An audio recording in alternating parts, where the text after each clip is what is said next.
Aujourd'hui, on visite la ferme de Michael Évrard à Voyenne.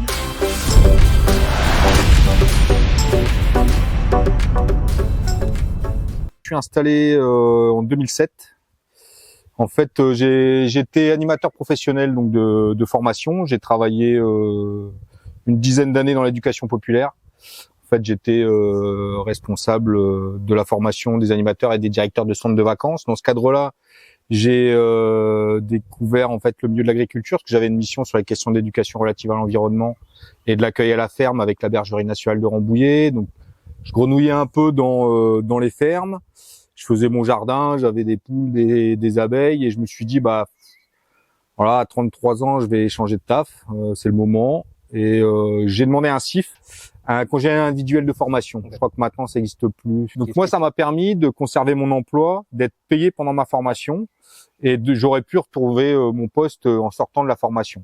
Donc de ce coup-là, j'ai fait un BPREA au CFPPA de Montmoreau dans le Jura, et mes stages, je les faisais chez Jean-Louis Christen sur Amiens, et puis chez Pierre d'Ancoine ici à Voyenne. C'est comme ça que j'ai atterri ici en fait, un pur hasard.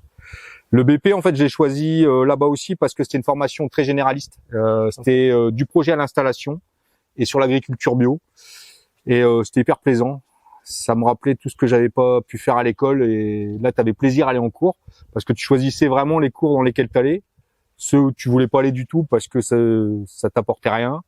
Et j'ai fait des trucs... j'ai eu des modules sur la biodynamie, sur l'utilisation d'un pendule, sur des trucs comme ça qui paraissaient un peu surréalistes. J'ai eu des intervenants haut de gamme, Gérard Dussert, Hérodi, Petiot.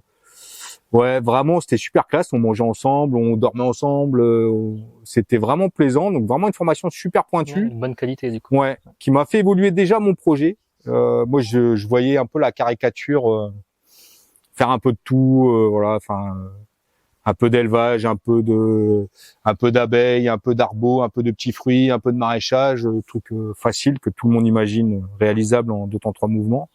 Déjà, ça m'a permis de resserrer mon projet, et donc je me suis installé en février 2007 ici à Voyenne parce que on cherchait aussi un espace, un terrain pour construire notre maison en paille, et il se trouve qu'il y a eu 80 arts de terre agricole plus 1000 mètres carrés de terrain à bâtir qui sont vendus ici. Et Pierre, donc chez qui j'avais été en stage, qui est Arbobio sur une quinzaine d'hectares, sur Voyenne, avait de la terre dispo à l'époque. Donc il m'a loué 1 hectare, plus les 80 arts, ça faisait 1 hectare 80. On pouvait faire notre maison et je pouvais m'installer. Donc on est arrivé ici, un pur hasard, mais c'était bien. Donc Pierre m'a vraiment permis de m'installer parce que j'avais mon siège d'exploitation chez lui. Parce qu'il me fallait un siège d'exploitation, la maison étant pas encore construite, il m'a loué des locaux. Et puis, quand tu te retrouves tout seul comme un con, que t'es pas du milieu agricole, et que au mois de février, tu dis bon, on va planter les oignons. Ouais, c'était bizarre. Vraiment, à un moment, je me dis putain, j'ai quitté un boulot où j'avais des chèques resto, des vacances, un salaire. Et puis là, je me retrouve à genoux avec des routes qui faisaient 200 mètres parce que c'était un champ très long. Donc c'était des planches de 200 mètres à l'époque. Tu sais pas utiliser le matériel, donc le tracteur, le cultirato, l'actisol, tout ce que tu vois en formation que tu idéalises comme ça va super bien marcher, c'est simple, tu regardes des vidéos, ça marche toujours, les dérouleuses et tout. Ouais. Voilà, c'est toujours simple. Dans les vidéos, c'est toujours beau, ouais, mais on montre pas avant et après les heures de galère. Ouais, c'est ça. Et non, ça s'est bien goupillé. Bon, Jean-Louis, je le connaissais déjà avant. Ça a permis...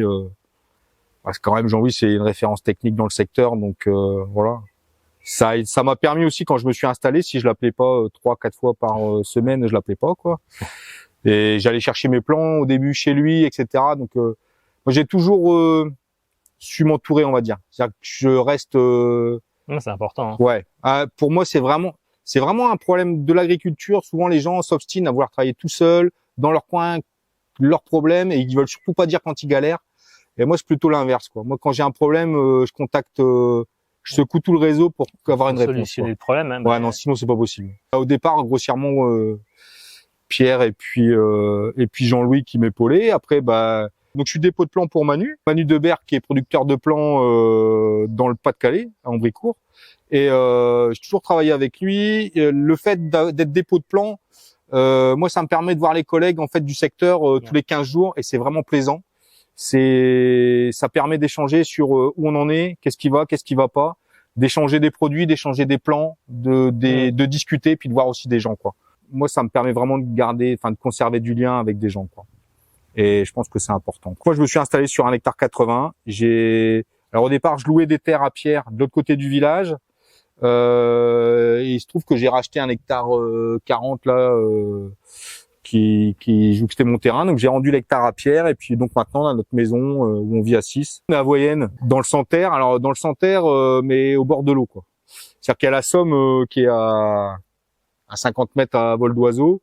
On est quand même dans le Santerre, donc terre de patates et de betteraves. Donc de grosses fermes, de grosses cultures. Après des maraîchers, il y en a quasiment dans tous les villages quand même. Le terrain est vraiment pas uniforme. Quand on a repris, c'était une peuplerée qui était restée en friche. Alors elle était en peuplerée parce que ils avaient arrêté de la cultiver. Trop de cailloux. Moi en fait le caillou, j'y vois un avantage. Moi j'ai travaillé donc avec des analyses érodiques depuis que je suis installé. J'en refais on va dire tous les 4 ans, histoire de faire un peu un point sur des endroits différents aussi pour voir. Et en fait ce qu'on constatait, c'est que le caillou il évite aussi le tassement, quoi. Donc l'air de rien, moi ça me gêne pas trop parce que je sème plus tant que ça. Je repique beaucoup mais je sème plus tant que ça. Et dans le sol, ça me permet que le terrain reste filtrant, quoi. Donc après on a tout, hein. Moi, pour mon sol, j'ai besoin de matière organique fraîche. Rien que l'apport de motte, du terreau, des mottes, de plants que je repique, ça apporte trop de matière stable. Moi, l'idée, c'est d'amener d'amener de l'azote et de la matière organique fraîche. Donc, la matière organique fraîche, je l'apporte avec des engrais verts l'hiver, ou alors avec ce que je broie sur des résidus de culture. Et l'azote, je cherche en permanence la bonne solution. J'ai tout fait. Des trucs très crades comme de la farine de plume au début. C'était l'azote la moins chère qui existait. Moi, étant végétarien, ça me satisfaisait pas trop. Donc, je suis passé. Aussi farine de viande, farine de sang. Ouais, ça j'ai jamais fait. Après, c'était efficace et pas cher, hein. Donc, travaillons tout seul aussi. Les questions d'épandage sont compliquées. Faut être plusieurs, faut un chargeur. Moi, j'ai pas de chargeur. Faut un épandeur, j'ai pas d'épandeur. Il se trouve que Pierre a un petit épandeur 4 tonnes qui est très bien, mais il faut un chargeur. Bon, ça tombe bien, il a un tractopelle. Le problème, c'est que il faut les bras, etc. Faut le temps de dispo. C'est pas toujours simple. J'ai un autre copain qui me fournit du fumier aussi et des fientes de poule. Mais c'est voilà. En fait, j'ai tout essayé, fumier, fientes de poule, les deux mélangés, tourteau de ricin en me disant c'est que du végétal, ça coûte cher. Après, c'est simple d'utilisation. C'est pas très riche. C'est léger. Pas grand chose, hein. Faut charger, faut charger, puis c'est lent, quoi. Là, je suis à un compromis engrais vert l'hiver.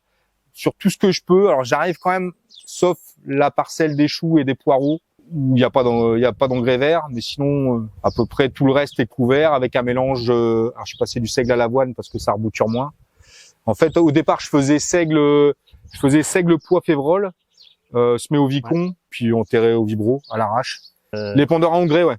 J'ai une grosse dominante quand même du calcaire ici qui pose problème. Il y a des grosses veines de cran qui limitent à fleurs. En fait, j'ai une grosse zone de cran. C'est la misère, quoi. Ça se voit, ça fait toujours une grosse tache qui pousse pas. Donc là, j'ai mis une route de raisin. Voilà. J'ai mis du raisin de table.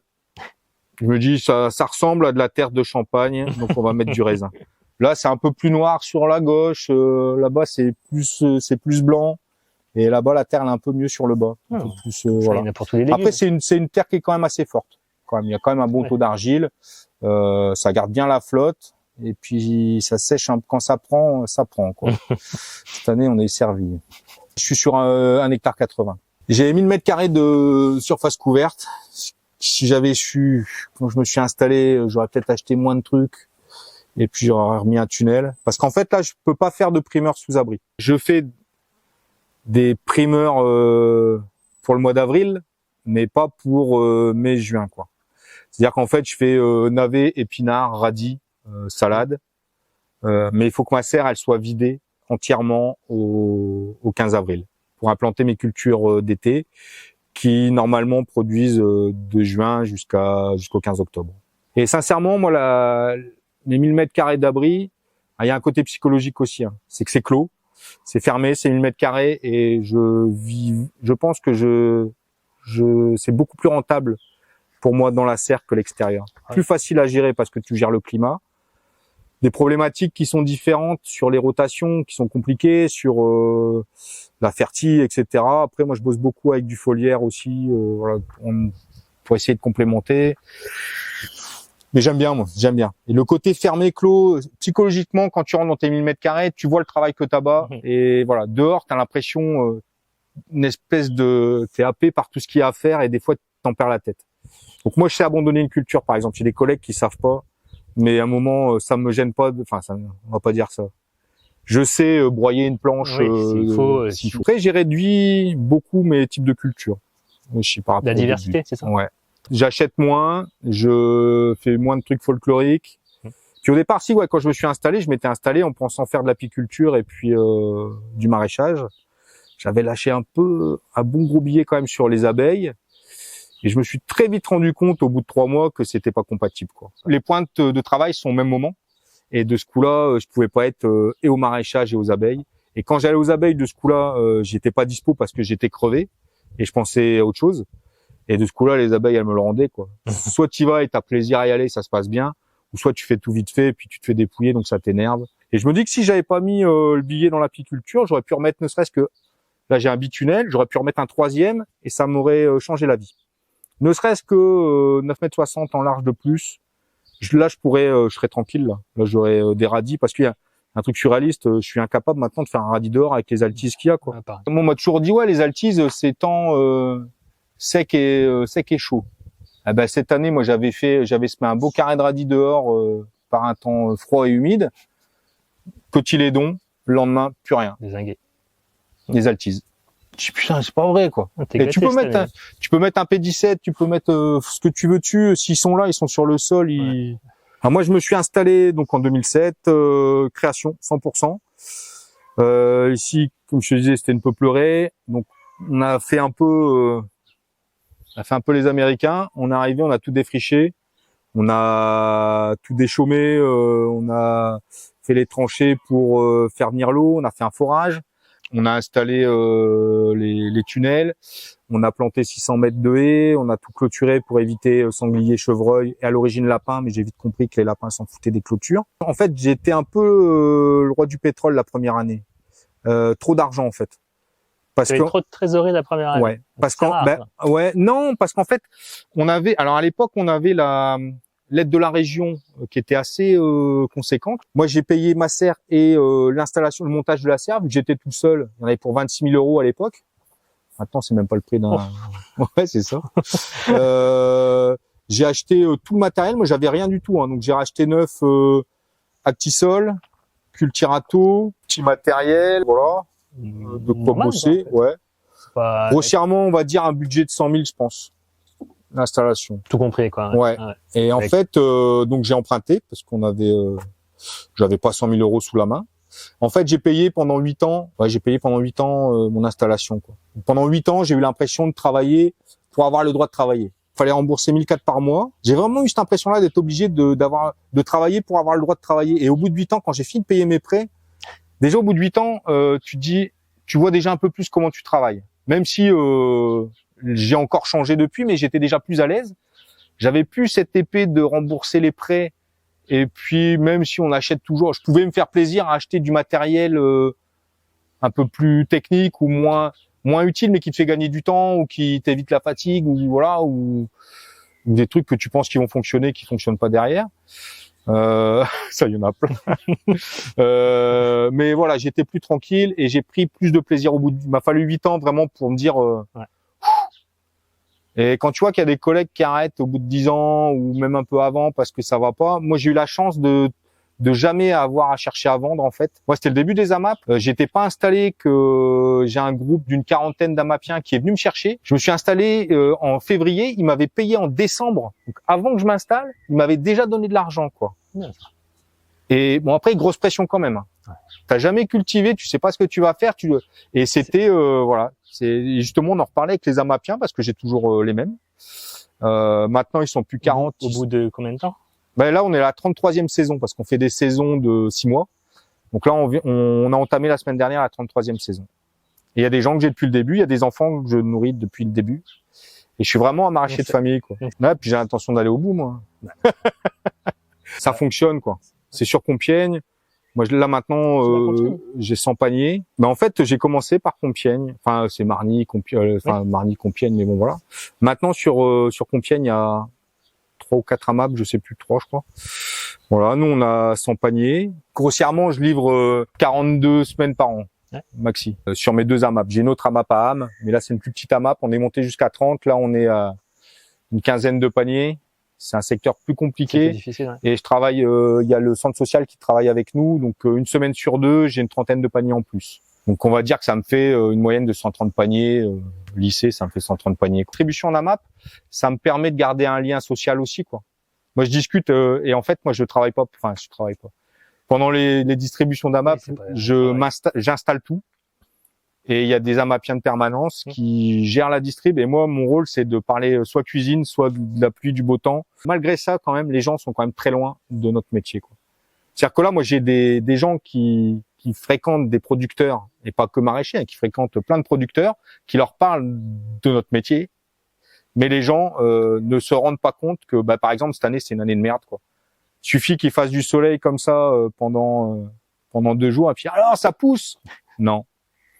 Il fait 6 degrés la nuit, non, ça pousse pas, non. Mais ça, les gens, ils s'en rendent pas compte. La seule différence dans les AMAP entre les AMAP des villes et des campagnes, c'est souvent le niveau de vie des gens. Ouais. C'est qu'en fait, moi, sur Ham, et ce qui est surréaliste, hein, c'est que les gens sont toujours persuadés, et ça, c'est un truc politique qu'on trabat à longueur d'oreille. On doit donner les produits. L'alimentation doit pas être chère. Un téléphone, c'est normal qu'il vaille 1500 balles, mais par contre, se nourrir avec un légume de qualité, ça doit être gratuit, quoi. Il y a ça, mais il y a aussi le côté qu'on rabâche que le bio est cher. Et aujourd'hui, les produits conventionnels sont plus chers que les produits bio. C'est plus le cas. Mais c'est surréaliste. Ouais.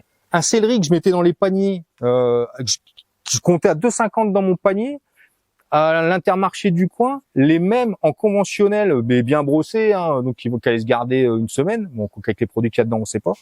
Il était à 4,60.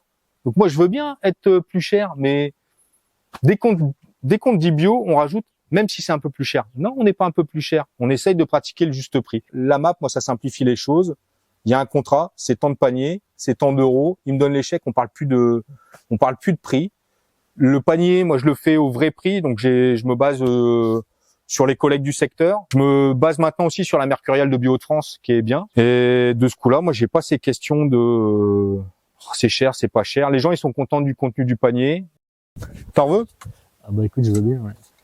C'est bon, hein? Ouais, moi, j'aime bien. Franchement, je trouve que... Un truc qui est pour moi, en fait, qui est important, c'est que je me suis jamais obligé à tout produire. C'est-à-dire qu'il y a des trucs que je ne sais pas ou je ne pourrais pas produire du fait que je suis tout seul. Je fais pas moi j'ai besoin de, on va dire, 4-5 tonnes de carottes pour passer l'hiver. Je ne fais pas 4-5 tonnes de carottes tout seul, je pourrais pas. Je fais pas mes oignons de conservation non plus, des choses comme ça, quoi. Après, je fais quand même des patates parce qu'on est en Santerre. Pas mal quand même, ouais. Bon, après, j'aime bien les patates et on s'équipe pour pas cher. Et puis on arrive quand même à travailler sérieusement et puis avoir des produits ça m'arrive de racheter des produits à des collègues. Enfin, je rachète des produits à des collègues. Quand je me suis installé, il y avait Jean-Louis qui m'avait dit t'inquiète, je suis là, s'il y a besoin, on t'épaulera et tout. Donc ça m'arrivait de mettre de la choucroute parce qu'il fait de la choucroute, voilà, des trucs comme ça. En général, je livre pas le mois de mai parce que ou alors c'est creux. Fin mai, ça dépend des ponts parce que souvent moi je livre le mercredi et le jeudi et des fois, c'est compliqué, suivant les dates des ponts. Le mois de mai est pour moi un mois où les frigos sont vides et comme j'ai pas de primeur dans la serre, j'ai quasi plus rien et j'ai beaucoup de travail à faire. Donc, en général, je fais une pause de 4-5 semaines. Cette année, j'ai repris le 31 mai et puis je livre jusqu'à la Toussaint. Je fais une pause d'une semaine à la Toussaint. Comme ça, je peux faire mon anniversaire en vacances. Et puis, je ne livre pas non plus la semaine de Noël et de l'an. Parce que bouffer des carottes et puis des navets pendant Noël et l'an, on me la fera pas. Et puis on a le droit aussi de se reposer. En fait, c'est une période qui est quand même très creuse dans les cultures. Donc moi je me dis voilà, si on peut pas vraiment poser à cette période-là, on le fera jamais. Bon, on arrive aujourd'hui là en 2023. Comment s'annonce ta saison? Cette année franchement, c'est la pire. Plein de galères qui sont cumulées, le temps. Alors au début les planètes elles s'alignaient bien, j'étais à jour, prêt dans les starting blocks, ça commençait bien. Et j'ai la pompe d'injection de mon tracteur qui m'a lâché. Donc je commençais à prendre du retard. Le printemps, il était pas là. très froid, humide. Et puis je trouve un deuxième tracteur. On reprend à travailler, le sol, reprise de sol toute pourrie. On pète le deuxième tracteur. Voilà, donc la saison un peu mal engagée. On se retrouve au mois de juin avec en plus, on a eu sur le démarrage plein de maladies dans la serre, des pythium avec des pieds de tomates qui dégageaient. Donc on a arraché. J'avais 300, on va dire 300 pieds de tomates greffées que j'ai arrachés, que j'ai replantés, que j'ai re-arrachés, que j'ai replantés. Et on se retrouve dans une situation, on a plein de stades. Normalement, je vends des tomates au 25 juin. Là, je sais pas quand elles sortiront, quoi. Concombre, ça a pas poussé, ça a crevé aussi. Donc on se retrouve dans une situation où normalement, je devrais avoir en ce moment courgettes, haricots verts, concombre, bientôt des tomates. Une situation j'ai trouvé des asperges chez un collègue. Non, c'est un peu compliqué, c'est dur. Cette année, c'est vraiment dur, et psychologiquement aussi. C'est que là, on est dans une situation où se lever le matin pour travailler, ça va, mais il faut avoir l'énergie de travailler derrière, quoi. Entretenir des cultures qui sont pas belles, avec un optique, tu te dis putain, au mieux, ça pourra s'arranger dans un mois et demi, quoi. Et puis les conditions, elles sont toujours pas là. Là, on passe d'une situation humide. Enfin moi, franchement, en conditions de sol, là, je plante dans du caillou, quoi. Ouais. Ça pousse vraiment depuis le week-end de la Pentecôte. Ouais, c'était ça. En fait, avant le week-end de la Pentecôte, ça poussait pas, quoi, même dehors. Hein. Ça ne bougeait pas, quoi. J'ai les petits fruits qui sont pas moches. Voilà, moi j'ai un parterre de petits fruits là pour les transfos. C'est assez joli. Ce qu'est le verger, alors le verger, c'est un verger de pommier à cidre. C'est pour le jus et pour mon cidre à moi. C'est mitigé, je sais pas ce qui va tenir ou pas. Oui, pas de pollinisation. Ouais. Jusqu'à il y a pas longtemps, les températures nocturnes, c'était entre 4 et 6, quoi. Et pour la pollinisation, il faut moins du 10, quoi. Et il faut que les insectes y sortent. Moi, je vois les abeilles, elles sortaient pas, enfin les abeilles domestiques. Hein. Parce que en fait, j'ai beaucoup, moi je compte pas sur l'abeille domestique pour polliniser, plus sur les sauvages qui bossent beaucoup mieux. Mais ils ont mis un temps fou à sortir de leur trou. Hein. C'est une année compliquée. Après, je me dis ce sera mieux l'année prochaine. C'est un peu la particularité de notre métier. Ce qui est pas facile à vivre des fois familialement. C'est moi j'ai la chance quand ça allait pas, c'était les vacances de Pâques, donc d'avoir la famille qui était autour parce qu'ils étaient en vacances. Et de ce coup-là, t'es pas tout seul, quoi. Quand tu te retrouves tout seul dans le champ face à des situations hyper complexes, pour garder le moral, c'est pas facile, quoi. C'est vraiment une complexité du boulot, quoi. C'est parce que le consommateur, t'as beau lui expliquer, moi je leur ai expliqué, je leur ai fait des messages et tout. Sauf que quand j'ai repris les livraisons en leur expliquant que c'était chaud, ah bon, parce qu'ils se rendent pas compte qu'il faut au moins 2 mois et demi pour faire un légume et que c'est pas parce qu'on plante. Enfin, tu vois, moi j'ai pas rien fait pendant toute cette période-là. J'ai fait le même travail que les autres années.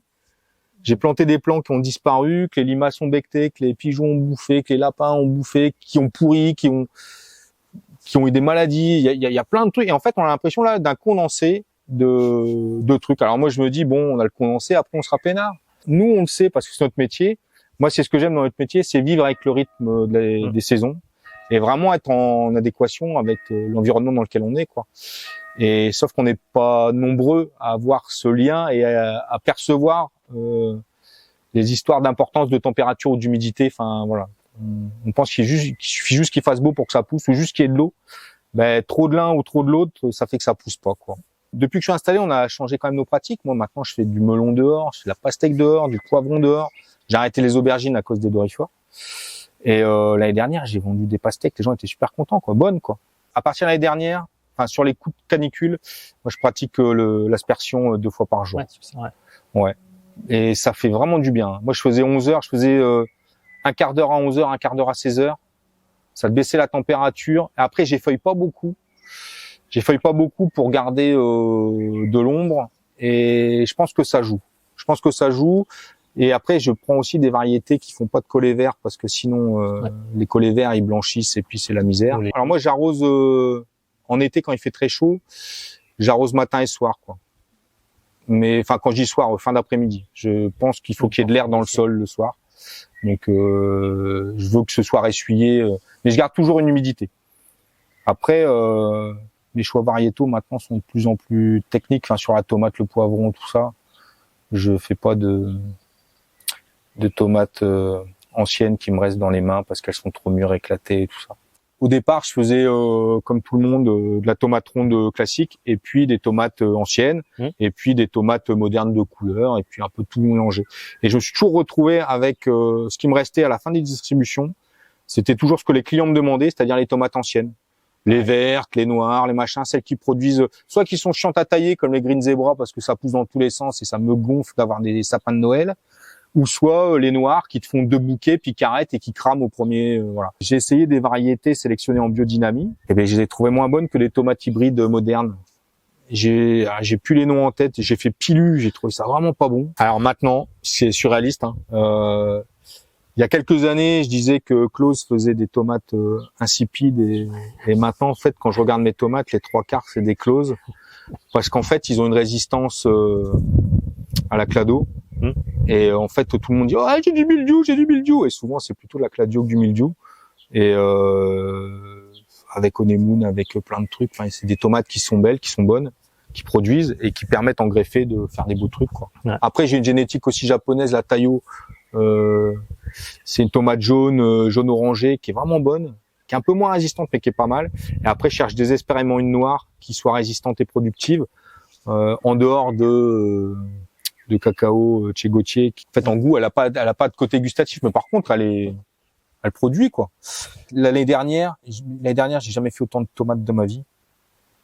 J'en mets moins, mais j'en ai plus. Je suis en greffé de tête. Maintenant, je suis 100% greffé de tête en hybride. J'avais jusqu'à 2 tonnes de tomates dans le frigo en attente. Mais j'ai réussi à les vendre, hein. J'ai bien vendu, j'ai fait des conserves et tout. Et c'est plaisant, quoi. Quand tu vois tes pieds, moi j'arrache toujours au 15 octobre parce qu'il faut que je réimplante mes cultures d'hiver. Du fait du manque d'espace sous serre. Ouais. Et de ce coup-là, t'arraches des pieds qui sont qui ont envie de pousser encore, quoi.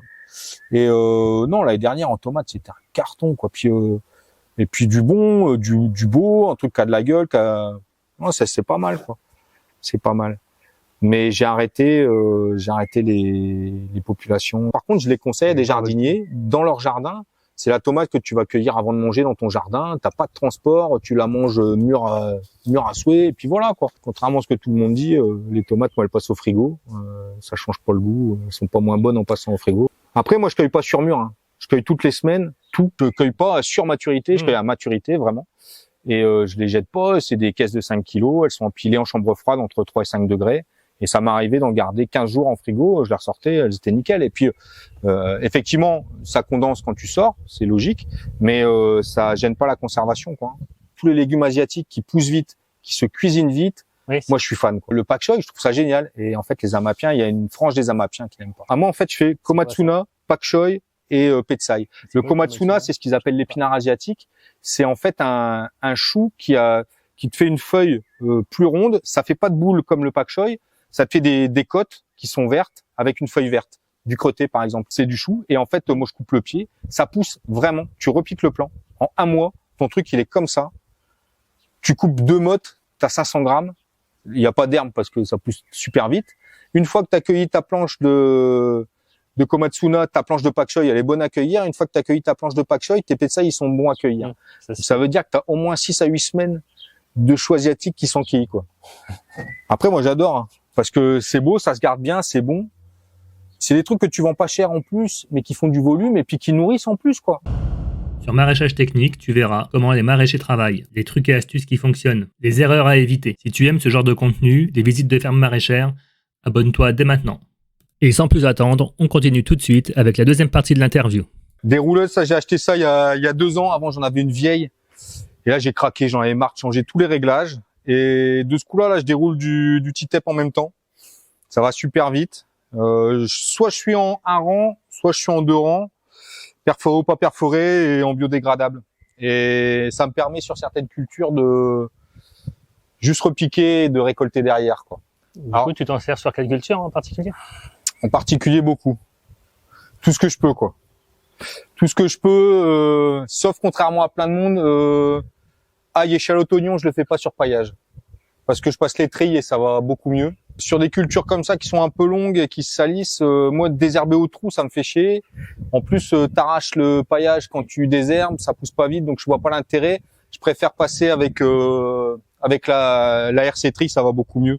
Mais tout ce qui est salade, chou rave, choux, courges, courgettes, poivrons, tout ce que je peux faire, je le fais dessus. Et en fait, ça m'a réglé aussi un problème. Alors, je sais que c'est vraiment pas l'idéal. C'est du plastique, le T-TEP. On connaît pas réellement la compo des biodégradables, mais moi ça me permet de travailler, de produire sérieusement tout seul. Voilà. L'histoire du T-TEP, j'ai du goutte à goutte permanent dans la serre. Après on a un forage qui est, en fait on est sur une zone très calcaire, donc le calcaire se bouge. J'ai pas de dosatron pour balancer de l'acide dedans. Ça fait partie des projets d'investissement parce que je voudrais pouvoir nettoyer mes gouttes à goutte permanents. Au début, les premières années, j'étais en goutte à goutte permanent et je les ai très vite bouchés. Ça se voyait avec des vagues comme ça sur la taille des plants. Et j'ai toujours peur que ça goûte pas, quoi. Voilà. Et ça, en fait, ça goûte toujours bien. Au pire, c'est facilement récupérable, quoi. Ça me permet d'éviter l'évaporation l'été. Avant, j'arrosais beaucoup par aspersion avec des micro sprinklers. Et puis, en fait, t'as une déperdition vu qu'il y a toujours du vent. T'as un décalage de la flotte et puis pour arroser mes patates, fallait que je fasse de nuit parce que sinon ça arrosait pas assez, quoi. Là, une fois qu'elle est réglée, tout seul, je sais dérouler, quoi. Ça va super vite. C'est la moins chère que j'avais trouvée. Bon, ils ont changé de modèle depuis, c'est Elatec qui fait ça. Je le mets derrière mon beau tracteur tout neuf, comme mon âge, mais qui tourne encore bien.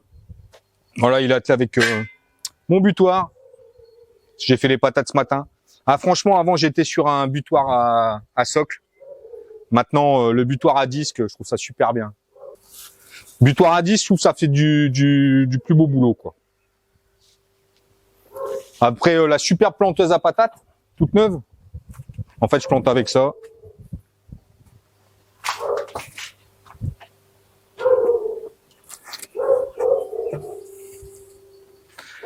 « 844 SB ». Bon, les ailes, elles tiennent, à mon avis, juste avec la poussière. Un jour, je vais me retrouver sans les ailes avec mon coude appuyé sur les roues. Ça fait le job, hein. Je mets le Cultirato derrière. J'ai juste galéré pour changer de pompe à injection. Alors, ta planteuse à pommes de terre, c'est ça? Ouais. Donc, vieille planteuse à 2 postes. Ça, je l'ai acheté quand je me suis installé. J'ai dû en avoir pour 200 € avec le butoir à l'époque. Franchement, pour faire 25 quarts de patates, il n'y a pas besoin de plus. On en trouve encore des comme ça. On en trouve même des 4 postes. Bon, après, il faut avoir la famille qui va avec pour mettre 4 personnes derrière. Mais ça fait vraiment le job. C'est simple. Après, on pourrait l'utiliser pour autre chose. Tu veux mettre des fèves, des trucs comme ça, tu peux. Les bulbilles, j'allais dire. Ouais, alors bulbille, c'est un peu trop écarté. Faudrait le faire à la main entre tes jambes, c'est plus chiant. Les bulbilles, j'ai emprunté une planteuse à bulbilles à un collègue quand j'avais le tracteur qui roulait lentement et ça va vraiment bien. Et franchement, en 2 heures, on a planté 40 kilos de bulbilles.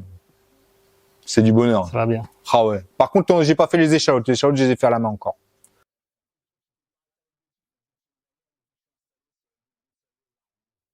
Alors moi, je travaille avec des atomiseurs. Tu peux nous le montrer? Ouais. Et... Sans déconner, pour moi, c'est indispensable, quoi. Je fais tous mes traitements avec. Alors quand je dis traitement, c'est engrais foliaire ou même des traitements cuivre ou des choses comme ça. Mais alors j'en ai racheté un deuxième parce que je l'ai trouvé pas cher sur le Bon Coin aussi.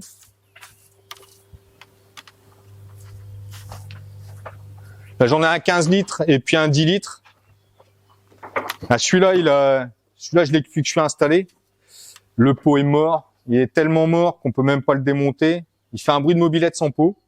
Donc, faut un peu travailler avec un casque.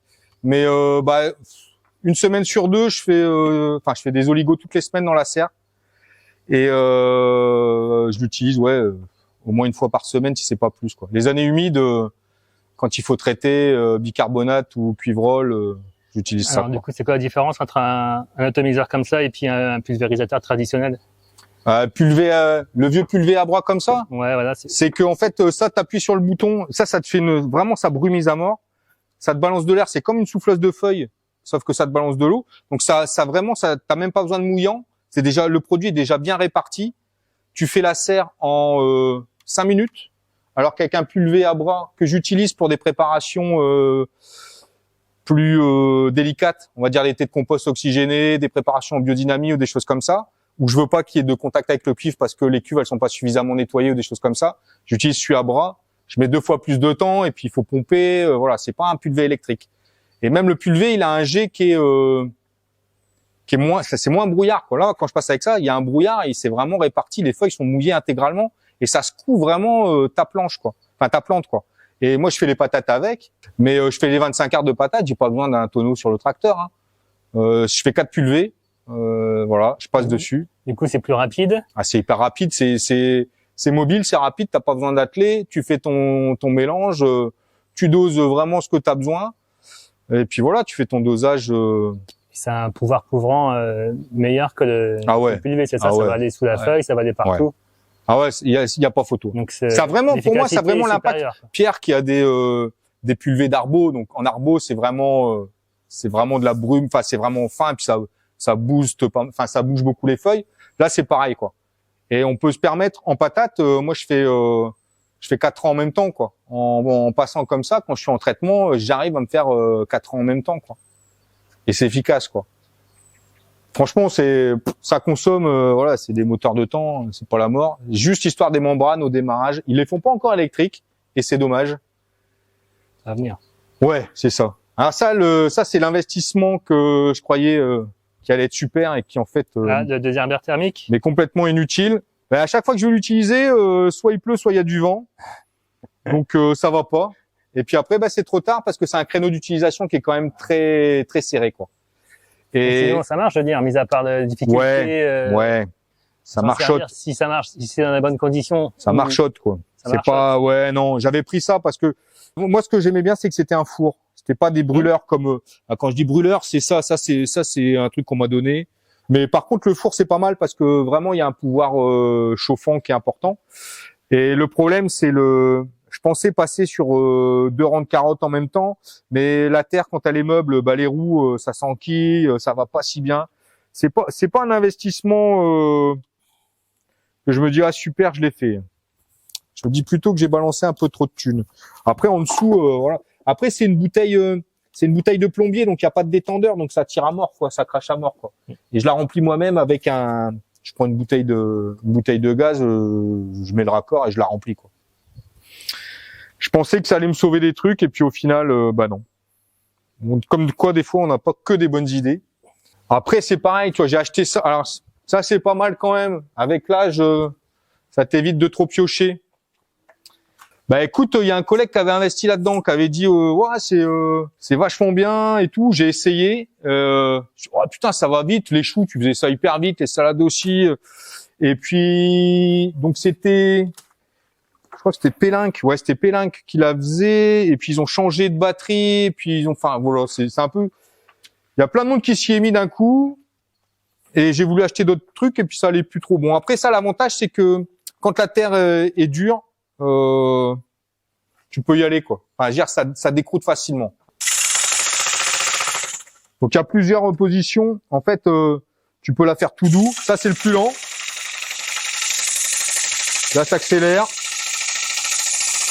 Et là, t'es à fond. Alors, le truc, tu le fais en reculant. En fait, tu le fais en reculant et moi, ça me permet de faire les bordures de planche, par exemple, ou les oignons. Là, il faut que je passe avec ça sur les oignons. Ça va super vite. En fait, tu marches, tu fais des allers-retours. C'est un peu hypnotisant. T'as un peu la tête comme ça.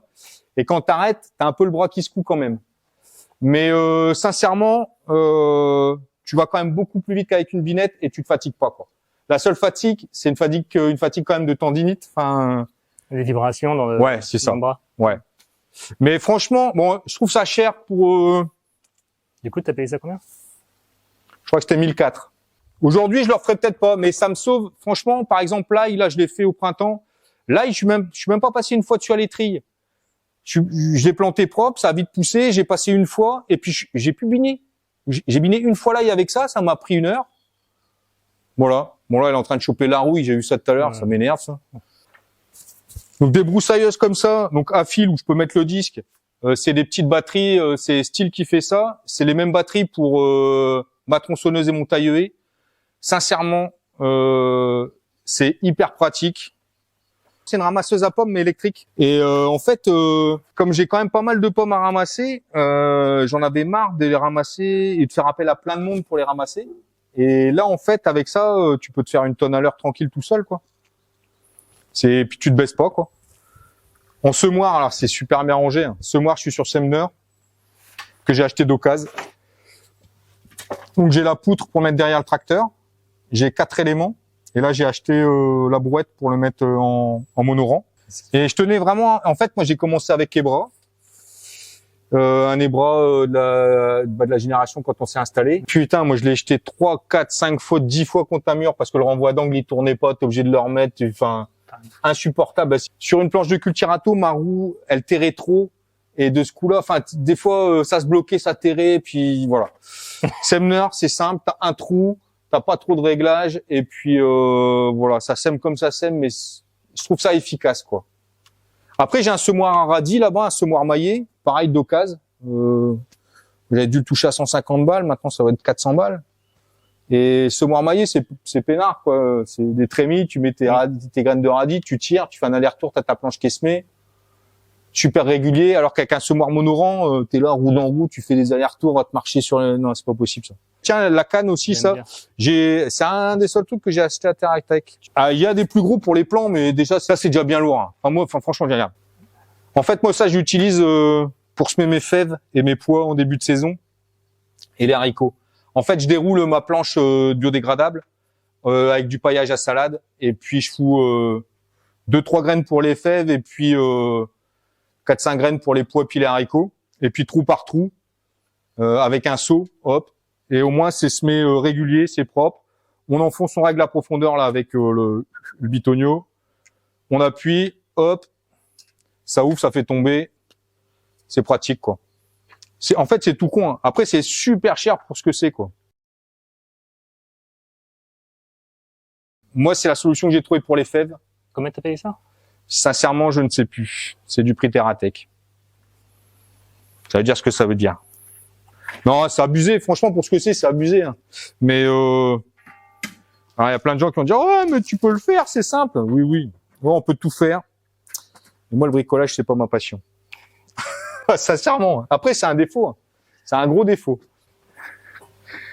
Bon, la brouette de maraîcher que j'ai depuis mon installation, elle m'est quand même restée dans les mains. Ouais, c'est tout en tube. Hein. C'est pas original. Mais ça fait vraiment le job. Hein.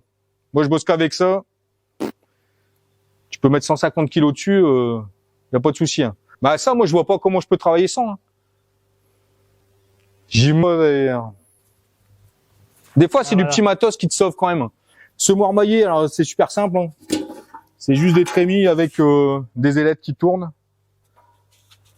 Il y a des socles qui ouvrent devant et puis il y a les plaques qui referment derrière. On choisit l'écartement avec la taille des plaques. Alors les plaques qui voilà, il y a plusieurs. Là, c'est du 4-5, la taille du trou. Et les graines, elles tombent dans les petites goulottes en plastique. Il faut faire gaffe de pas casser, même si maintenant, je pense qu'avec les imprimantes 3D, on doit pouvoir les refaire sans problème. Mais comme c'est des vieux trucs, le plastique vieillissant, dans les manipulations, moi j'en ai déjà pété. Heureusement, un collègue en avait qui traînait et je les ai mis de côté. Ça me sauve. Ah, tiens, si TerraTech, j'ai acheté un deuxième truc là qui sert vachement tellement il est bien rangé là. Ouais, c'est là où en fait je pensais que c'est une super bonne idée, mais moi j'ai trop de cailloux.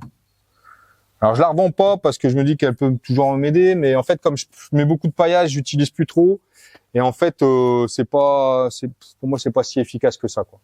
Les cailloux, moi ça va pas. Ouais. Et puis il faut quand même intervenir au bon stade quoi. Genre. C'est ça quoi. C'est un moment quand tu cours à droite à gauche et que c'est un peu trop haut, bah ça marche plus quoi. Après si ça fait du beau boulot hein, sur une terre un peu plus fine. Mais là moi je vois quand on voit la préparation de sol là ça marcherait plus quoi. Comme quoi il faut vraiment un outil adapté aux conditions, au sol. Au début je travaillais beaucoup avec une motobineuse. J'avais acheté une motobineuse, une Mechanica Benassi. En fait à l'époque c'était 4005 pour la grilla et moi j'ai dû la payer 2003 quoi. Pour les mêmes trucs hein. Mais ça, c'est le genre de truc, c'est délirant. Hein. C'est un moteur. Alors, on parlait des trucs qui démarraient pas. La motobineuse Mechanica Benassi, je la laissais des fois sous l'eau. T'arrivais, tu tires une fois, ça part. C'est pas Subaru le moteur? Si. Je crois que c'est Subaru. Si, ouais, c'est ça. Ouais. Ah mais sans déconner, mais ça c'est un beau produit. Hein. Après, j'utilise plus parce que, en fait, bah moi c'est pareil, j'ai bouffé les couteaux avec les. Ouais, c'est ça. J'ai bouffé les couteaux avec les cailloux, ça saute, ça fait des bonds. Pas les cailloux non plus, c'est ça. Et puis c'est ouais, faut avoir les tendons des épaules un peu costauds quoi. Ça secoue un peu. Voilà. Moi ça, mon semoir, ah, ça j'ai dû le payer 100 balles aussi ça. Il me sert à épandre l'engrais en bouchon et puis à semer l'engrais vert et puis chez toutes. Mais c'est déjà bien. Ah ça te fait gagner un temps fou. Hein. Sincèrement, moi je fais mon mélange pour les engrais verts dans la cuve et puis je règle l'ouverture. C'est simple d'utilisation. Quand tu as trouvé le bon rythme, enfin la bonne vitesse. Ouais, c'est ça, c'est le réglage, la bonne vitesse, la bonne ouverture. Mais franchement, tu l'ouvres un petit peu pas assez au départ et puis après tu repasses 2 fois puis c'est tout quoi. Au début, je stressais un peu pour ce genre de truc et puis au final, tu dis ouais, c'est bien, on n'est pas au gramme près quand même au centimètre carré, on n'est pas dans la haute couture. Moi, j'ai acheté ça quand je me suis installé, la boîte elle n'existe plus. Ça c'est bien rangé. Eh ben en fait, c'est censé être pour perforer le plastique. Ça arrache plus le plastique que ça ne le perfore. Par contre, c'est un super bon traceur. Moi, je l'utilise en traceur sur les planches de Cultirato. C'est lourd, ça te fait, voilà, c'est quand tu l'as tiré, t'es bien content, mais t'as pas besoin de rajouter de poids. Je trouve ça plus costaud que celui de TerraTech, même si j'ai rien contre TerraTech, hein, j'arrête pas de dire que c'est cher et léger. Bah, ils ont le mérite d'exister, mais ouais, du matériel adapté pour les maraîchers. C'est ça. Regarde, Delta Outillage. Oico.fr. Mais après, franchement, là, moi, en fait, j'utilise vraiment comme traceur et ça fonctionne vraiment bien. Donc là, en fait, j'ai fait en 5 rangs. Voilà, c'est planté à la main. Bon, la charrue, que j'avais pas utilisée depuis, un bout de temps. Je l'ai ressorti parce qu'en fait, tout à l'heure, je te parlais de la panique. En fait, l'idée, c'était un moment de repartir vraiment sur du propre. Et là, dans ce que j'aimerais bien investir, c'est une charrue des chômeuses. En fait, les vieilles, c'est vraiment une charrue des chômeuses. Les vieilles, c'est juste un cadre en métal avec des socles, des petits socles. T'as même pas de couteau, t'as pas de rasette. Et en fait, tu le fais en tournant, quoi. Et elle se retourne même pas. Et l'idée, c'est vraiment de déchaumer, quoi. Mais par contre, tu retournes, mais juste 5-10 cm maxi. Donc ça, c'est une vieille charrue, hein. Bon, on voit l'entretien du matos. Je suis bon. Là, c'est ce que je mets. Ah, ça, c'est le truc que je mets derrière pour planter mes poireaux. Ça, je le mets derrière le Cultirato. Il y a 3 socles en fait qui sont à 40. En fait, ça m'ouvre 3 sions et on met les poireaux dedans à la main et on ferme au râteau. Ça va super bien. Bon, broyeur pas cher à fléau, qui vaut pas plus. C'est bien pour tondre de l'herbe. Ça fait le job, mais c'est des courroies pas très costauds et faut pas taper la terre parce que le métal il est un peu moyen. Mais c'est bien d'avoir un broyeur à marteau quand même parce qu'avant j'avais un Giro. Ouais, le Giro, moi c'est la misère. La lame que j'ai achetée, ça je l'ai racheté d'occasion. Alors sur un site, je donne, putain, mais c'est nickel. Hein. Et j'ai un autre collègue, Nicolas, qui leur a déjà acheté du matos. Ils me l'ont livré, je l'ai payé par carte bleue sur internet. Ils me l'ont livré 3 jours après avec un cardan neuf et tout. Après, moi, je cherchais une lame pas trop chère. Bon, là, je vais payer 1200 balles, je crois. C'est pas la mort. Hein. Et franchement, ça va vite à atteler. C'est pratique comme tout. Moi, je fais les poireaux et puis l'ail avec, les oignons, les échalotes aussi. Après, ah ouais, une bénette. Et ça, le truc, ça, j'ai tardé à l'acheter. J'avais pas de bénette, je te jure. Moi, j'ai tardé à l'acheter. Une bénette d'occasion toute pourrie. Mais franchement, un truc comme ça vaut le coup, quoi. Moi, Alben, voilà, c'est un truc. Je l'ai acheté pareil sur le Bon Coin. Il y a une porte derrière qui bascule. D'ailleurs, je sais même plus où je l'ai mis. Mais pour transporter les sacs de patates, les courges, les machins, les trucs, moi, j'ai que ça. Et franchement, ça fait le job, quoi. Et puis l'arracheuse. Alors, il en manque une partie parce que je l'ai emmené à réparer. Il est sous le hangar. Mais bon, voilà. Donc là, elle est un peu embrénée parce que elle est utilisée qu'une fois. Non, parce que c'est pas vrai. Quand je fais les patates au début, je la telle et puis voilà. C'est une arracheuse aligneuse à rang. Voilà. Donc là, on la voit pas bien parce qu'elle est dans l'herbe. Mais sans ça, je fais pas de patates. Il est hors de question que j'arrache des pommes de terre à la bêche. Même les nouvelles. Hein. Franchement, même les pommes de terre nouvelles, j'attends que la peau elle soit suffisamment costaud ou alors je prends plus de terre. Mais j'arrache plus, c'est fini quoi. J'arrache pas de patates en plein cagnard, à la bêche. On n'est pas des bagnards quand même quoi. Ça c'est une machine que je regrette vraiment pas d'avoir acheté. Je l'ai acheté neuve quand je me suis installé. Alors par contre, moi au début je pensais travailler qu'avec ça. J'ai les ailettes aussi, mais là moi je l'utilise surtout pour donner du fond quoi. Alors, je vais pas dire en sous-soleuse parce que c'est pas le cas, mais c'est pour donner du fond. On pourra meublir en profondeur, ouais, sans retournement. Ouais, c'est ça. C'est la grélinette en dessous. C'est la grélinette du maraîcher, quoi. La grélinette du maraîcher. T'as pas de retournement et puis ça fait du beau boulot. Après, c'est un outil qui coûte cher, mais qui est robuste, qui est pas si simple qu'on peut croire d'utilisation. Il y a des réglages, il y a quand même pas mal de réglages. Les rouleaux derrière, pour moi, c'est un peu du luxe. Moi, j'aime bien les machines où t'as pas de réglage à faire. Là, en fait, les rouleaux, ils peuvent vite te bourrer. Si t'es un peu sale, ça bourre, quoi. Donc, grossièrement, moi, des fois, je remonte à bloc les rouleaux et puis j'utilise vraiment pour... cercler les dents. Ouais. Bon, il faut un peu de puissance quand même, l'air de rien. Il y a 7 dents. Tu peux descendre, enfin, on le voit sur les marques, tu peux descendre ici avec la pointe que tu peux sortir. Tu peux décompacter à une trentaine de centimètres sans souci. En sachant que c'est pas parce que ta dent, elle descend que ça fissure pas plus, quoi. Là, c'est des sabots de fissuration et dans la serre, mais même visuellement, tu vois le sol remonter, quoi. C'est-à-dire qu'en fait, tout ce que tu as tassé, tu le fais remonter, quoi. On a besoin quand même de décompacter, hein. Ah ouais, sinon ça se referme. Donc ça, franchement, non, moi je suis content du... Après, il faut un pot de chevaux, quoi. Bon, l'étrille. Alors l'avantage de l'étrille, c'est que tu peux l'atteler et la dételer sans problème en la baladant comme une brouette. Ça, c'est pratique. Tu la prends par les dents de derrière et puis tu la pousses. Bon, c'est un peu physique, mais ça le fait. Franchement, c'est une belle machine, moi, je trouve. Et ça fait vraiment, moi, sur les légumes que je disais tout à l'heure, ça fait vraiment le job, quoi. Après, ouais, ça va te faire sauter une échalote, un poireau, mais proportionnellement, autant que tu as gagné, il n'y a pas photo, quoi. Après, ça, Cultirato, ça, c'est pareil. Ça, c'est la machine qui travaille par tout temps. Bon, après, c'est un Simon, hein, c'est quand même costaud. Ça m'a coûté un bras quand je me suis installé. De tête, j'irais 10 000, mais je suis pas sûr. Mais à mon avis, c'était ça. Il était neuf. Hein. Après, il a attendu 10 ans avant que je fasse une révision ou que je remette de l'huile. Il a fait 10 ans sans que je fasse rien. Après, ils ont changé quand même les couteaux et puis ils ont fait quelques trucs. Quoi. Mais par tout temps, tu arrives à travailler. Une fois que tu as compris comment ça marchait, enfin, quand tu sais jouer avec le relevage et que tu sais la position idéale pour travailler, moi je passe une fois dans un sens, une fois dans l'autre, et puis c'est bon, quoi. Après, c'est comme tous les outils rotatifs, tu multiplies aussi. Hein. C'est pas, enfin, que tu vas couper quand il y a des liserons, tu vas couper les liserons quand il y a, c'est pas la panacée, mais ça te permet d'avoir vraiment un lit de semis bien. Pour les poireaux, pour moi je plante dessus, c'est plus simple. J'ai même planté patates dessus. À un moment, je plantais les patates sur planche comme ça, sur but. Et quand tu veux que ta terre elle se réchauffe, t'as quand même, ça te montre quand même une butte qui réchauffe un peu, quoi. Après, moi aussi, même dans la gestion de l'espace, ça te fait ta planche. Et de ce coup-là, t'as tes repères. C'est-à-dire que moi, je passe avec le Cultirato.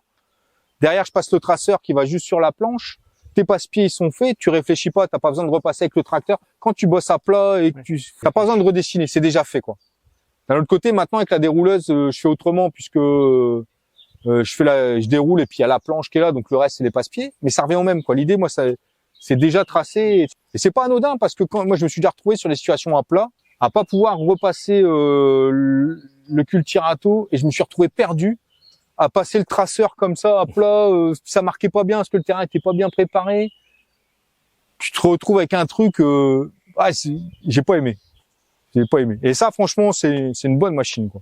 Ça, je l'ai racheté l'année dernière pour les engrais verts, en fait, parce que je trouve que c'est un bon outil pour détruire les engrais verts en surface, quoi. Moi, l'idée, c'est pas d'utiliser comme machine de préparation de sol, mais juste de broyer l'engrais vert et de le mélanger dans les 5 premiers centimètres.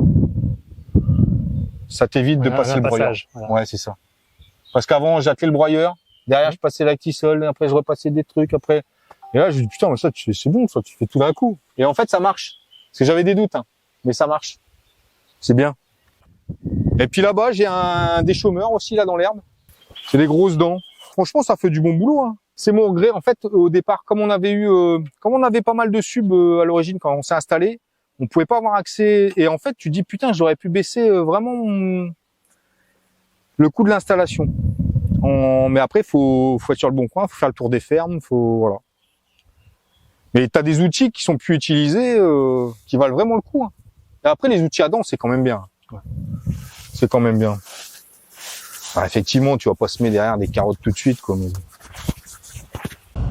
Sur Maraîchage Technique, tu verras comment les maraîchers travaillent, les trucs et astuces qui fonctionnent, les erreurs à éviter. Si tu aimes ce genre de contenu, des visites de fermes maraîchères, abonne-toi dès maintenant. Un légume, un succès. Jusqu'à maintenant, moi, je t'aurais dit la tomate. La tomate, moi, franchement, c'est la culture que j'ai jamais ratée, qui me fait vraiment bien gagner ma vie l'été et même l'hiver, parce que comme je fais de la transfo, vraiment pour moi, c'est la tomate qui me... Et sauf que cette année, je suis... Bon, après, c'est pas raté, hein, j'aurai la tomate quand même. Hein. Mais à un moment, j'ai cru que j'allais pas en avoir, quoi. Et je ne voyais pas comment l'envisager, quoi. C'est compliqué parce que une salade que tu plantes et que tu récoltes sans rien faire, que tu vends 1,30 €, tu gagnes bien ta vie quand même, quoi. Une botte de radis, quand ça va bien, sur les légumes vraiment appréciés, en tout cas, qui font le waouh.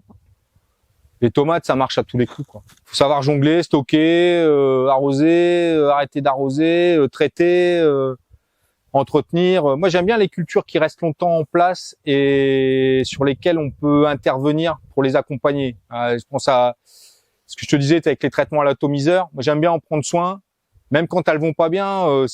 Voilà, entre les tés de compost, les macérations de plantes, les oligo-éléments, voilà, il y a pas mal de choses qui font que tu peux accompagner la plante. Voilà, on plante pas juste un pied de tomate qu'on taille et on récolte, quoi. Il y a quand même du boulot dessus. Ça prend quand même du temps, l'air de rien, la tomate. Alors, de dire que c'est ça qui est le plus rentable, je sais pas, parce que l'air de rien, il y a du temps de prix à l'intérieur. Et l'année dernière, quand j'avais 2 tonnes au frigo, tu te dis ouais, t'es content de ton taf, quoi. Après, il y a des cultures que j'aime bien, comme l'aubergine. Les gens ici, ils sont pas fans. Moi, je préfère les patates. Ah, j'hésite pas. Les carottes, je suis incapable de sortir des carottes. Moi. Je suis une buse. Pour moi, c'est du début à la fin, c'est technique. C'est la préparation de sol, elle est technique. Le semis, il est technique. Le choix de la variété, c'est technique, en fonction de quelle période tu veux faire, la conservation ou pas. Le nombre de maladies, c'est hyper technique. L'arrachage, quand t'es pas un forçat, il faut être équipé. Le stockage, le conditionnement, le déterrage. Enfin, quand je dis faire de la carotte, quoi, c'est pas faire une botte de carottes. Voilà, c'est produire de la carotte. Hors de question que moi je produise de la carotte pour mes paniers, c'est pas possible. Moi, je parle pas de l'endive, je parle des cultures classiques, hein, parce que l'endive, on est dans le technique aussi. Hein. Pour moi, c'est un atelier spécialisé. Ouais. J'ai essayé. Ça, je ne comprends pas comment les grandes surfaces te vendent des endives à 1 € le kilo. Faut arrêter. C'est pas rentable. On marche sur la tête. C'est pas rentable. Ah non. Tu vois tout le temps mais c'est pas que c'est pas rentable, ça ne paye personne. C'est un produit d'appel. C'est une culture qui a fait 6 mois au champ, puis qui derrière est passée en chambre froide et qui derrière passe en salle de forçage. Comment tu peux valoriser le travail à 1 € le kilo? Non, faut arrêter. En fait, moi, je réfléchis plus au contenu de mes paniers. En fait, moi, mon objectif, c'est d'avoir 7 légumes par semaine et qu'ils soient rentables ou pas. Moi, la rentabilité, ça vient du fait que je garde mes amapiens et qu'ils me font confiance d'une année sur l'autre. Je peux mettre des produits chers dans un panier avec à côté des produits pas chers, mais si j'avais pas les produits pas chers, je vendrais pas les. Enfin, moi, je réfléchis pas comme ça en fait. Et les surplus, c'est des surplus des paniers. Donc, je fais pas de culture pour vendre en gros, mais ça m'arrive de vendre à des coopératives ou à des magasins. Mais c'est des surplus de légumes prévus pour mes paniers. Et moi, contrairement à quelqu'un qui fait le marché, j'ai pas besoin d'une grande diversité sur une période donnée. J'ai besoin d'avoir 7 légumes par semaine.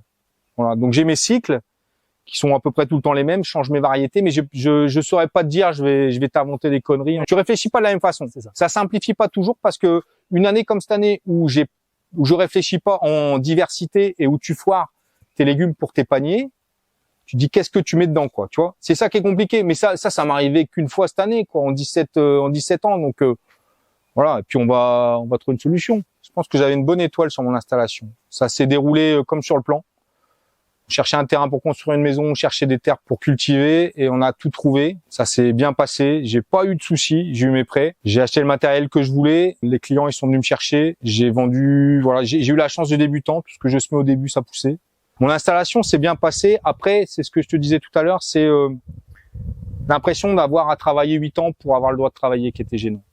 C'est ça, en fait. C'est un moment, quand tu fais un boulot, voilà, t'as un salaire, voilà. Là, tu te retrouves à travailler et à stresser. Puis au final, c'est juste pour payer le matériel pour avoir le droit de travailler. Bon, tu sors, tu dégages quand même du revenu, mais voilà, moi je me suis installé, mon épouse travaillait, heureusement.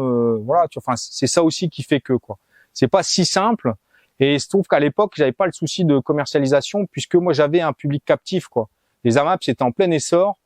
Donc moi je refusais plutôt de vendre que de rechercher des gens quoi. Après le plus dur je trouve c'est le côté psychologique, c'est le soir quand tu te couches et que tu te réveilles à 4 heures du mat en sursaut en disant putain comment je vais faire pour mettre quelque chose dans les paniers ou des trucs comme ça quoi.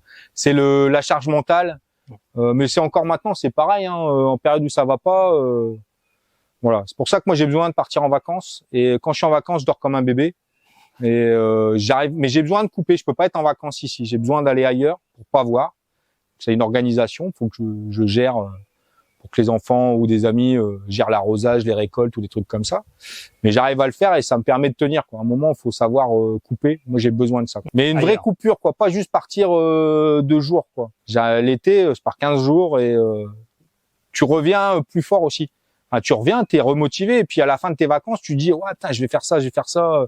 T'es content de revenir. Et le premier truc que tu fais quand t'arrives avant de rentrer dans la maison, c'est de faire le tour du terrain, voir ce qu'il en est, quoi, quelle que soit la saison, quoi.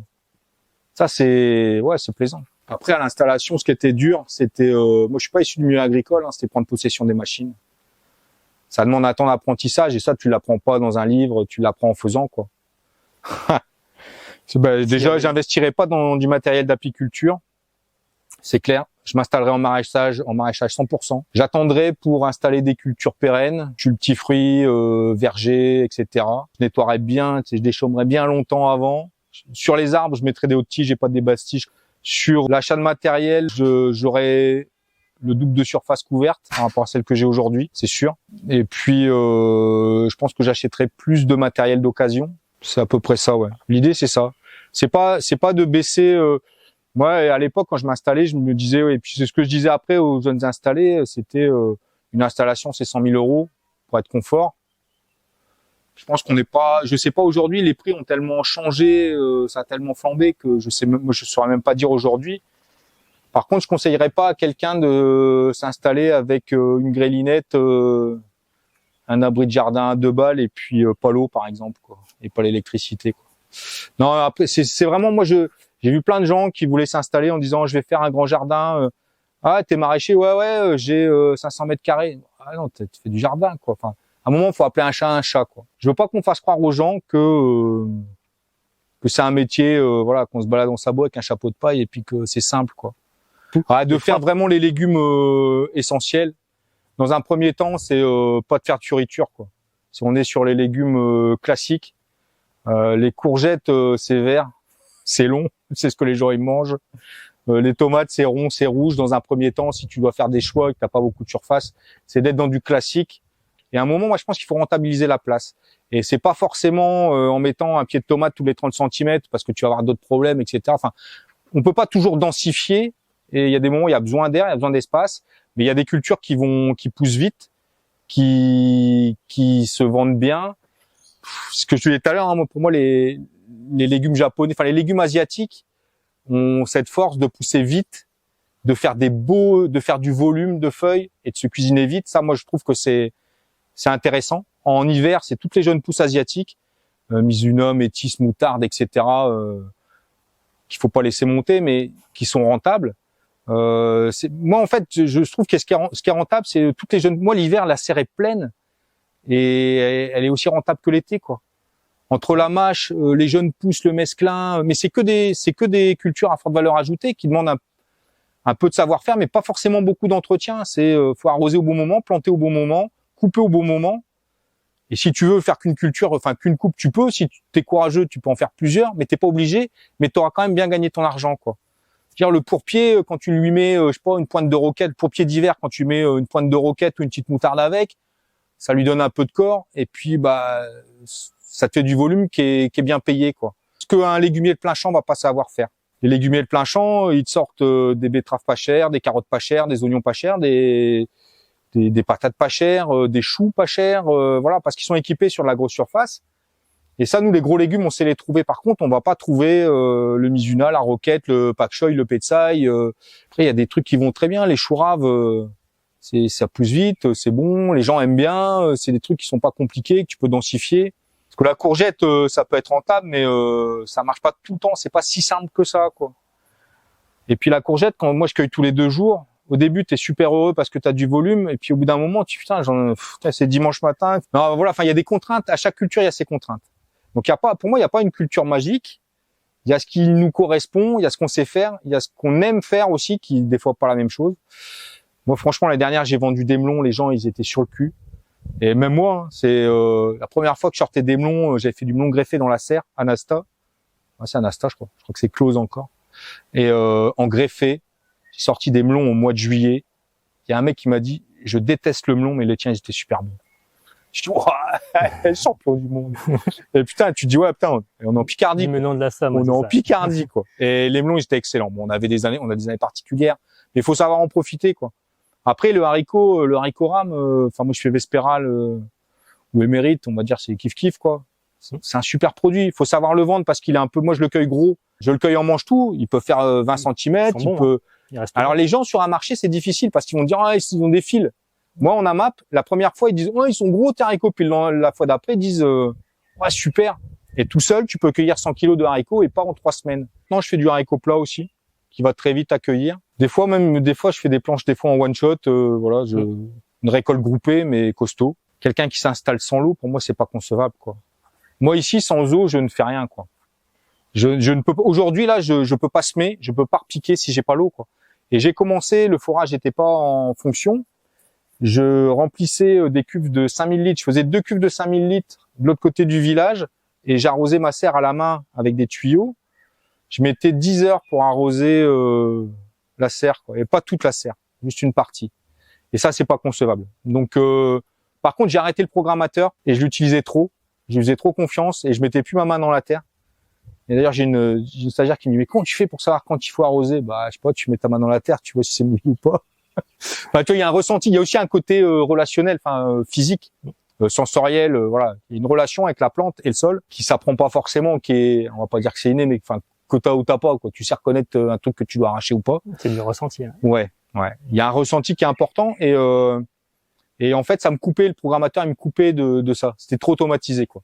Du coup, là, en fait, j'arrose tous les matins, certaines périodes matin et soir, en réduisant ou en augmentant les durées. Non, mais en fait, ouais, j'ai tout dans la tête, le plan d'irrigation, mais par contre, il faut arroser fréquemment et je suis pas pour arroser par exemple, la tomate, moi, je l'arrose tous les jours, un petit peu, mais tous les jours. Je veux que le sol reste toujours bien et je suis pas pour un gros arrosage et puis on laisse souffrir derrière. Je pense que la plante, elle est comme nous, quand elle est bien, elle grandit bien. Quand elle stresse, elle va, alors certes, elle va peut-être faire plus de goût, mais elle va au détriment de certaines choses, du cul noir, des machins, des trucs comme ça. Donc bien suivre l'irrigation. Ouais, ça pour moi c'est obligatoire.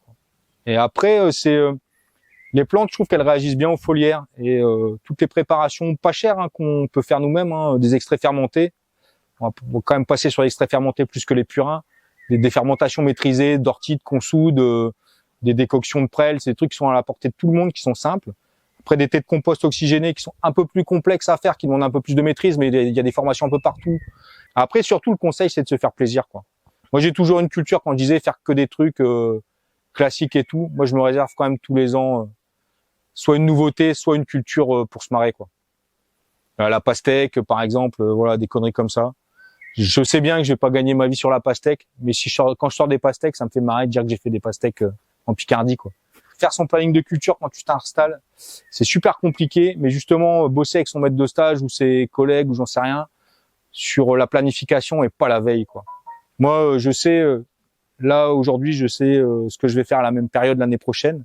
Moi, quand je travaille aujourd'hui, je suis déjà dedans 1 an, tout le temps, quoi. Et, je travaille un peu à l'ancienne, voilà, c'est des bouts de papier, des tableurs, des trucs que je change, mais je raye, je mets un autre nom, je change de variété en cours d'année, je change l'hiver, voilà. Et Et c'est voilà, on peut pas se fier à une planif. On évolue, nous on évolue, les plantes évoluent, les graines, enfin tout évolue, et donc on adapte tous les ans. Même si on a un canevas, moi j'ai un canevas qui reste à peu près identique, mais par contre moi je bloque tout à la Toussaint quoi. J'envoie tout, enfin en novembre, fin novembre c'est sûr, j'ai fait mes commandes de graines, j'ai fait mes commandes de plants, j'ai bouclé mon assolement. J'ai trop perdu de plants à l'installation, en me disant ouais je vais faire je sais pas 10 arts de carottes, 30 arts de choux, et puis tu te retrouves, tu commandes, puis c'est simple sur le papier, enfin c'est facile quand t'as pas fait. Puis quand tu mets en place, putain, il y en a pour combien de temps? Donc maintenant, j'essaye d'aller au plus juste. Je me dis, ouais, une plaque de 220 choux, bon, j'ai 130 paniers, bon, ça me fait une distribution et demie avec la perte. Et j'essaye de voir comme ça, quoi. Voilà. Et puis il y a des trucs que j'ai arrêté de faire, et puis bah quelques années après, je les refais. Tu vois, en ce moment, j'ai du mal à regarder des vidéos de gars qui te mettent des super champs avec tout propre, des trucs super grands. Ça te prend vraiment au trip, quoi. Et moi, faut pas avoir honte de ces cultures, quoi. Elles sont comme elles sont. Voilà, on a rien volé, on n'a pas triché. Les trucs qu'on réussit, et voilà, c'est un métier. On vit avec la nature. C'est pas parce que ici c'est comme ça qu'à 3 kilomètres c'est pareil, quoi. Ne serait-ce que sur la flotte, hein, il y a des copains qui sont à 10 bornes, ils ont pas pris autant d'eau que nous, et d'un autre moment ils vont se prendre un orage que nous on n'aura pas, quoi. Et à un moment, voilà, c'est pas parce qu'on a mal fait, c'est pas. Il y a des fois, il y a une variante, voilà, il y a un petit curseur qu'on n'a pas poussé au bon moment, ou qu'on pouvait peut-être ou pas pousser. Et voilà, cette année, moi, il y a des trucs que je pouvais pas pousser. Et puis il y a peut-être des trucs que j'ai mal fait, j'en sais rien. Il y a quand même un côté en agricole, c'est un peu comme les jardins où il faut avoir le truc tout réussi, tout beau, tout propre. Et après, moi, ce que je veux, c'est prendre plaisir dans mon travail et réussir à en vivre, quoi. Et que mes clients, ils soient satisfaits de ce qu'ils ont dans leur panier. Et je veux pas qu'ils aient l'impression d'être volés ou d'avoir payé cher un truc, quoi. Je suis pas bon en déco. Il y a des gens qui vont des jardins. Tu dis mais putain, t'es paysagiste, toi. Et moi, j'ai pas cette sensibilité-là. J'aimerais bien. Bon, après, c'est rassurant. Il y a des gars qui ont fait des livres sur les jardins punk, donc ça va. Rien n'est perdu. Un tracteur. Ah, pas de motoculteur. Ouais. Enfin, franchement, un tracteur, tu fais tout avec, quoi. Pas un micro, un vrai tracteur, ça coûte pas cher. Tu peux trouver, moi, mes tracteurs, je les ai payés, 2-3 000 euros, quoi. 80 chevaux, c'est bien. Après, des outils à dents, des outils rotatifs. Enfin, pour moi, c'est le combo tracteur, Actisol, Cultirato, pour moi, c'est polyvalent. C'est un truc qui te fait du bon boulot. C'est pratique. Après, il se pose le problème de travailler en plein, parce que le Cultirato, il travaille entre roues. Donc ça, moi, il me faut un outil pour travailler en plein. C'est pour ça que j'ai des outils à dents un peu plus larges, et puis j'ai un rotavator qui fait la largeur du tracteur. Voilà. Le rotavator, il permet, ce que j'ai dit tout à l'heure, de détruire l'engrais vert, d'enfouir dans les premiers centimètres. C'est pas forcément un outil de préparation de sol, mais c'est un outil, en tout cas, qui est efficace et qui t'évite des passages. Voilà. Après, pour moi, l'atomiseur, pour les traitements, c'est obligatoire. Ça te fait gagner un temps fou et un travail de qualité. Puis après, tous les petits outils manuels, hein. Un couteau. Ouais, le couteau, c'est celui que tu utilises le plus pour plein de trucs. Des couteaux, Mora, je crois. C'est des lames, c'est des trucs suédois, c'est des lames en inox, ça s'aiguise super facilement. La lame, elle s'use pas trop dans la terre. Parce que nous, on a quand même tendance, moi, j'ai utilisé des couteaux de coutelier, enfin, les gars qui les avaient fait, en fait, je bouffe vite le métal, quoi, parce que voilà. Et ça, c'est pratique. Et puis, l'avoir un étui, c'est plutôt que de chercher un canif dans sa poche. Moi, au début, j'avais un couteau pliant, c'est pratique, sauf que tu le déplies, tu le replies, et puis là, en fait, t'as l'étui, et puis t'as toujours besoin, et ça, c'est bien. Après, franchement, moi, je gagne un temps fou avec la pince à tutorer. Dans la serre, plutôt que d'avoir un seau avec des clips à bien mettre et tout, la pince à tutorer, tu fais clac, clac, clac, clac, clac, clac. Le problème de la pince à tutorer, c'est qu'avec le poids, ça glisse. Donc, à un moment, je mets un clip. En général, quand c'est à hauteur, ça m'évite de me baisser avec le seau de clip. Mais la pince à tutorer, franchement, là, c'est du rouleau, enfin, c'est du ruban biodégradable, ce qui fait que ça part au compost avec le plan et puis tu le vois plus et t'as pas à l'enlever. Ça, c'est bien et ça vaut 50 balles, franchement. Rapidité, efficacité, quoi. La brouette, sans brouette, je vois pas comment un maraîcher peut travailler, ça c'est sûr. Chambre froide aussi, sincèrement, moi sans chambre froide, je sais pas travailler. Alors moi j'en ai une petite, elle fait, je sais pas, 10-15 mètres cubes, quoi. Mais sans chambre froide, je ne sais pas conserver des légumes. Moi pourtant j'ai un cellier et tout. Mais si t'as pas de chambre froide, tes patates elles sont germées au mois de janvier, il y a rien qui tient. Tes fraises, quand tu les accueillis, t'en fais quoi? Enfin, tes tomates, tu peux pas les garder longtemps. Donc moi, ce qui me permet de gérer mes cultures, c'est le froid, quoi. AMAP. En fait, c'est les AMAP qui me font vivre. J'ai 90% AMAP et puis le reste, c'est magasins, les coopératives de consommateurs ou des choses comme ça, quoi. Mais c'est occasionnel, quoi. Je fais pas de vente à la ferme, c'est voulu. Je suis tout seul, j'ai 130 paniers à gérer toutes les semaines déjà. Voilà. Après, le chiffre d'affaires, il est stable. Jusqu'à maintenant. Je crains pour les années qui viennent, parce qu'on est dans des périodes un peu... Donc ça fait 16-17 ans que tu as même chiffre d'affaires. C'est de combien? Ouais, non, en fait, je suis à 67, là. 67 000 euros, chiffre d'affaires. Après, il y a un moment, il y a eu une bascule. En fait, j'ai fait 40, 60, 80, 100, 130. Mais ça a été vite, hein, parce que ça marche par demi-saison. J'ai commencé la première saison. Enfin, saison pour moi, c'est 6 mois, on va dire. La première saison à 40. Donc 40 paniers AMAP. Paniers AMAP. Là, aujourd'hui, je suis à 10 et 17. Donc c'était en dessous. J'ai augmenté pas beaucoup, 2 fois. Et puis après, je suis tout de suite passé une centaine de paniers. Et puis après, je suis monté à 130, on va dire, je crois. Enfin, c'est à peu près ça. Parce qu'il y a l'autre AMAP qui s'est greffé à l'automne. Donc on est monté à 60-80 pour l'automne. L'année d'après, on était plus à 100. Et puis après, on a fait le choix de monter à 130 aussi. Moi, je pense qu'un maraîcher en AMAP, il faut qu'il ait au moins 80 paniers. Au moins. C'est-à-dire que les gens qui me disent, ouais, c'est cool, j'ai 4 AMAP avec 12 paniers. 4 AMAP, c'est 4 distributions, quoi. 4 distributions, c'est 4 déplacements. 12 paniers, c'est peanuts, quoi. Alors, c'est de plus en plus dur. Mais à un moment, il faut peut-être moins vendre à des lieux différents, mais plus concentré, quoi. Enfin. Essayer de réduire les coûts de commercialisation. Ah ouais. Faire une grosse vente plutôt que 5 petites. C'est facile à dire, hein, mais faut y penser, ça. Ça coûte, enfin, quand tu récoltes 5 fois, tu fais 5 livraisons, tu vas récolter 5 fois. C'est 5 fois où tu seras pas autre chose. Moi, je sais pas récolter puis entretenir ou mettre en place des cultures en même temps. Quand je suis dans les récoltes, D'ailleurs, maintenant, j'essaye de bloquer une journée entière pour les récoltes. Le lendemain matin, je fais ce qui doit être cueilli frais, les salades, des trucs comme ça. Mais j'essaye de concentrer mes récoltes sur une journée, de faire mes 130 paniers, ce qui est faisable. Je vais pas faire dans le même panier des bottes de radis, des bottes de navets, des fraises, des bottes d'oignons et puis des haricots, quoi. Parce que là, tu deviens cinglé, quoi. Pour les patates. Pommes de terre. Ouais, je pense, ouais. Ouais, je pense. Ouais, si. Patates, il y en a quasiment toute l'année. Je sais pas. Ce que j'ai dit tout à l'heure, j'en sais rien. J'ai jamais calculé vraiment les marges. Après, le produit qui fait fureur pendant longtemps, c'est la tomate, quoi. Les fraises, c'est un coup de feu. Enfin, c'est un feu de paille, quoi. Les fraises, j'en fais 3 semaines et puis j'ai fini. Les haricots, je vais en faire 2 mois sur l'année. 3, allez, les bonnes années. Quand j'ai réussi à gérer mes semis. La tomate, tu fais 4 mois et demi. Et puis ça va vite, une fois que c'est lancé, ça va vite accueillir. Le plus long, c'est la mise en place de la culture, la gestion des maladies, l'entretien, l'alimentation. Une fois qu'on passe à la récolte, bon. Mais après, la récolte, quand tu sais cueillir vite, hein. Et quand tu mets des variétés c'est pareil, hein. Je vois des variétés, les variétés, il faut les couper avec un sécateur.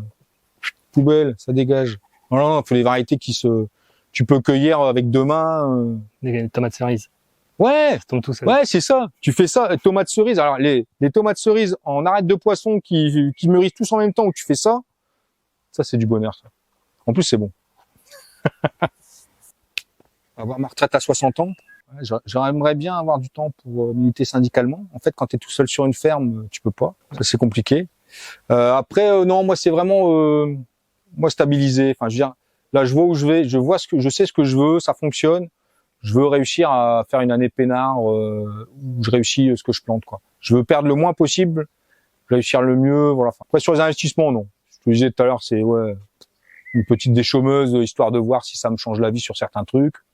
Sinon, là, j'ai tout ce qu'il me faut. En fait, là, j'arrive à un moment où j'ai déjà fait un peu le tour de toutes les machines qui peuvent me faire gagner du temps ou du confort. Non, moi, c'est pérenniser. Moi, j'aime bien la surface que je fais, j'aime bien le volume que je fais. Je trouve que c'est viable. Ça me permet de vivre, ça me permet aussi bien de vivre socialement que financièrement. Moi, ce que je souhaite, c'est que mes clients continuent à me soutenir en AMAP parce que c'est un système qui me correspond bien, que j'aime vraiment bien. Après, j'aimerais bien qu'il y ait un développement des copains qui se sont lancés dans des magasins coopératifs, le Peuplier par exemple sur Amiens, où c'est des vrais coopérateurs qui revendent au prix où ils l'ont acheté et ça demande une implication. Ils sont 250. Il y a une deuxième structure qui s'ouvre sur Amiens et là, le paysan s'y retrouve financièrement et le consommateur aussi. Et c'est des beaux espaces aussi, quoi. Ils achètent en gros, ils revendent donc au prix de gros. Nous, on vend au prix où on revendrait à n'importe quel magasin. Sauf qu'eux, ils marchent pas derrière, quoi, puis ils se foutent pas de notre gueule. Ils font le choix du local, du bio. Voilà. Quand ils ont des prix plus chers, mais que c'est en local, ils font le choix du local. En restant dans des prix quand même justes, on va dire, rémunérateurs pour le paysan. Et ça, moi, je pense que ça peut avoir de l'avenir. C'est des lieux de rencontre aussi. Ça, plus ces AMAP, je pense que c'est des structures complémentaires qui permettent à des gens de nous soutenir. Parce que dans les structures classiques qui défendent les agriculteurs, qui parlent des agriculteurs, il n'y a pas beaucoup de soutien sur l'agriculture biologique, quoi. Donc c'est compliqué. Du coup, moi, par exemple, tu vois, j'ai un de mes gamins qui se posait la question entre faire de la charpente ou du maraîchage. Fais de la charpente. C'est clair que le contexte est un peu dégradé. Quand ouais, c'est clair. Ouais, et puis tu dis, tu sais pas où on va. Mais c'est clair que c'est un super beau métier. Sauf qu'à un moment, quand je dis être soutenu, moi je veux pas qu'on me file des subventions pour que je travaille pas. Je veux que quand j'ai un besoin spécifique, c'est-à-dire que moi j'aimerais qu'il y ait de la recherche technique sur l'agriculture bio, qu'il y ait des semences spécifiques, qu'il y ait des process spécifiques, qu'il y ait des produits. Quand on voit que le Novodor, il a été arrêté parce qu'il n'était pas rentable, moi je gérais facilement les dorifores. Je passais 2 fois du Novodor, ça me coûtait pas grand-chose. Ça tuait les dorifores. Et voilà. Maintenant je suis obligé de mettre un succès qui tue tout le monde. Super. Qui me coûte un bras. Tout ça parce que c'était pas rentable pour le labo. Ah bien. Personne qui peut reprendre le brevet. On sait que ça existe. Alors on dit si, il faut fabriquer une machine avec des balais pour ramasser. Non, moi je suis pas Géo trouve tout. Hein.